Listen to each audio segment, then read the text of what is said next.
Hey everybody, all I have to do now is just set up the camera stand and Mitzi automatically comes and hops up on my knee. Anyway, I've been getting a lot of questions about Nowhere Land. If you're just joining us, Nowhere Land is my Chris Chan concept album that I released recently. It's gotten a very positive response that warms my heart, and it's something that I've been working on for basically the first 6 months of this year and nonstop, and I am very pleased with the outcome and very pleased with the outcome and very pleased with the response, so that's really cool. And a lot of people have written in with a lot of questions about it that I'm happy to answer, and I've gotten a lot more than just this, so I'm going to endeavor to answer all of them. So C. Chadwick writes, Jordan, I have a question if you don't mind answering.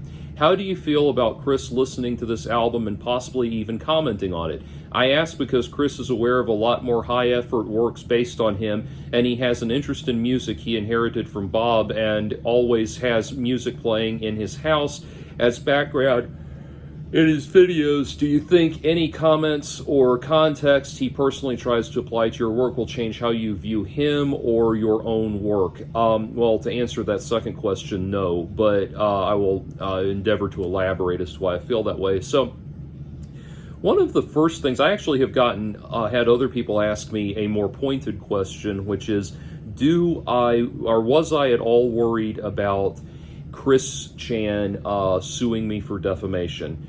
Well, no, I'm not, just on the basis that Chris does not have the wherewithal to carry off something like that. But more so than that, no, because everything I have discussed in Nowhere Land is things that are already established to have objectively occurred. So there would really be no basis for defamation except for the question of whether or not he actually had sex with Barb, which is what, of course, he now denies. Now, within that, there are three specific questions that have to be established to establish defamation. One, is the statement false? Two, did the person making the statement know that it was false when they made the statement? And three, did the plaintiff suffer directly as a result of that statement? And you really wouldn't have a very strong case for defamation in any of that, because obviously I'm working off of statements that Chris himself made and only tried to walk back when he faced legal consequences for his actions. Statements that will be at least tangentially confirmed in a court of law when he likely takes a plea bargain and pleads guilty in a couple of weeks. And statements that he has only been able to refute by coming up with ridiculous bullshit about spirit bonding or soul bonding and all of that crap. So that alone makes it a weak case, would make it a weak case for defamation. Secondly, finally, because that addresses the first two questions, but finally, you would then have to establish that Chris himself suffered specifically as a result of me making the statement. And this is very critical, because a good example of where this flies back in somebody's face is in the example of the case of Aleister Crowley suing W. Somerset Maugham for defamation.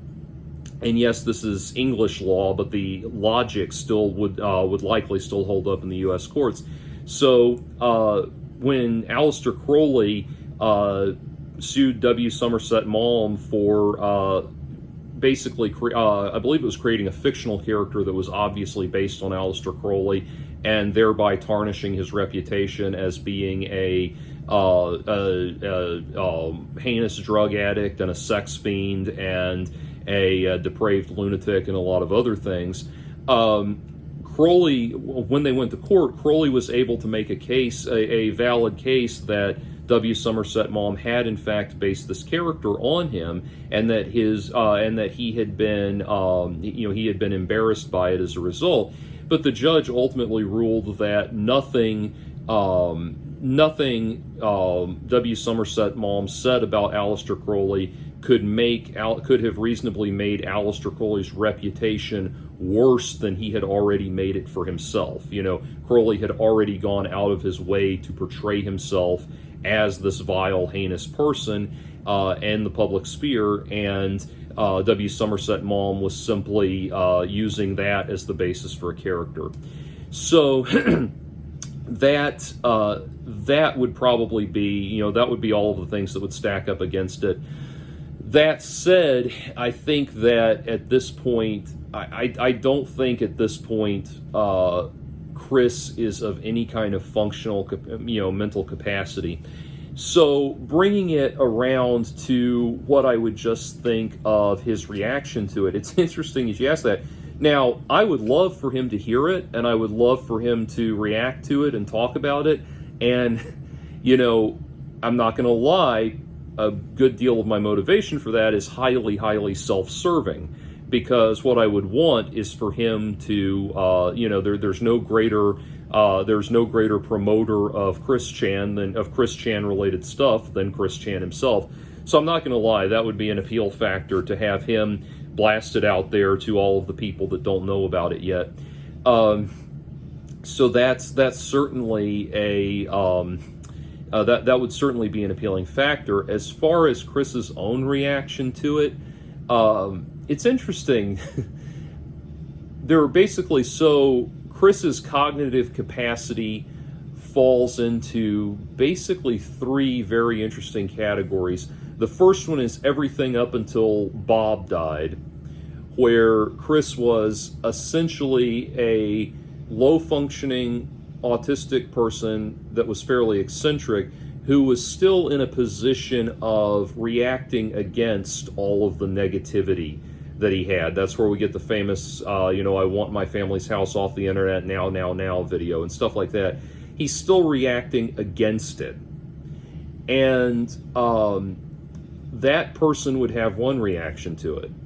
The second person, the person who embraces a life of lunacy and derision and fully and completely, and just throws caution to the wind and becomes this completely ridiculous, I say quote unquote transgender person, because it's really embracing a lot of ridiculous identities and weird stuff, and completely abandons any attachment to reality, would have a different response to it. But within that, what's interesting is within that, there was a time period where Chris tried to reinvent himself as someone who had made peace with his past, and he would talk about having made peace with his past a lot. And that was the period, I think, where Noel was still trying to steer him on the right track. That person would have had a third response to it, and so, or a different response to it. And now, now that Chris is in the realm of this Jesus bullshit and everything, he would probably just have the response of, lo,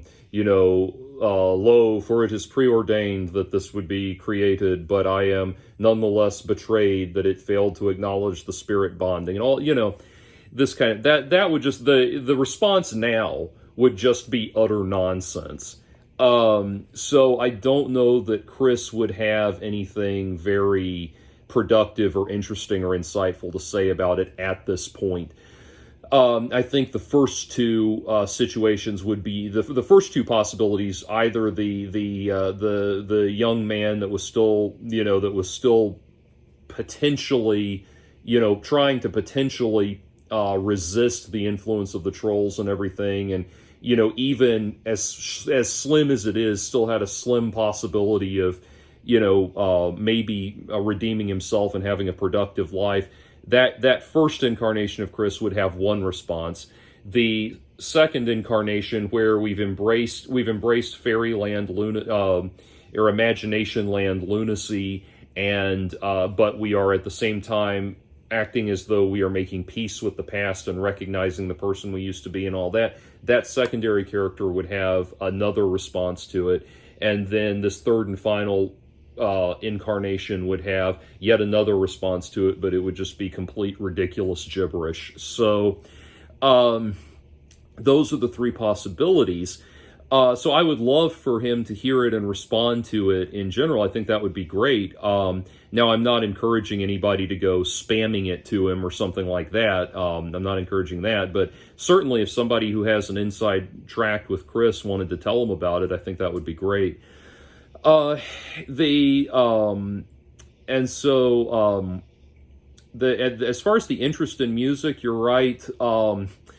It's one thing that's interesting to me potentially is that there's a lot of different styles on the album. There's everything from, acoustic singer-songwriter type stuff to, Euro trash pop music to, or, dance pop music to, to prog rock, 70s prog rock and whatnot, and that sort of thing. There's a wide range of sounds that are covered, but a lot of it has these strong heavy metal moments. And that's part of what's interesting to me, would be interesting to me, is the tracks that are definitely heavy metal, hard rock and heavy metal, because Chris has always had a very strong antipathy towards those genres. I know that he has expressed in the past a great deal of antipathy towards heavy metal on the grounds that it is deeply masculinized music, and he detests being masculine. Yes, he does. Yes, he does. That he detests being masculinized and all of that. And so I'm not saying that as an effort to harass or upset him or anything. I'm saying that because it's curious to me to think about what his reaction would be given that aspect of it. That said, like I said before, I really don't, if he heard it and he liked it, that would be great. I think that would be the most desirable outcome all around. But beyond that, I really don't think that he could offer any real insight into it or perspective on it or anything like that. And certainly, I don't think that he would be able to hear it and grasp all of the subtle messages that are communicated in it. A lot of those more subtle messages about what Chris needs to do differently in life are things that other people have outright screamed at him. And there is one section on the song With Rage, there is one section where it's, it is dramatizing people literally outright screaming at him out of frustration and everything.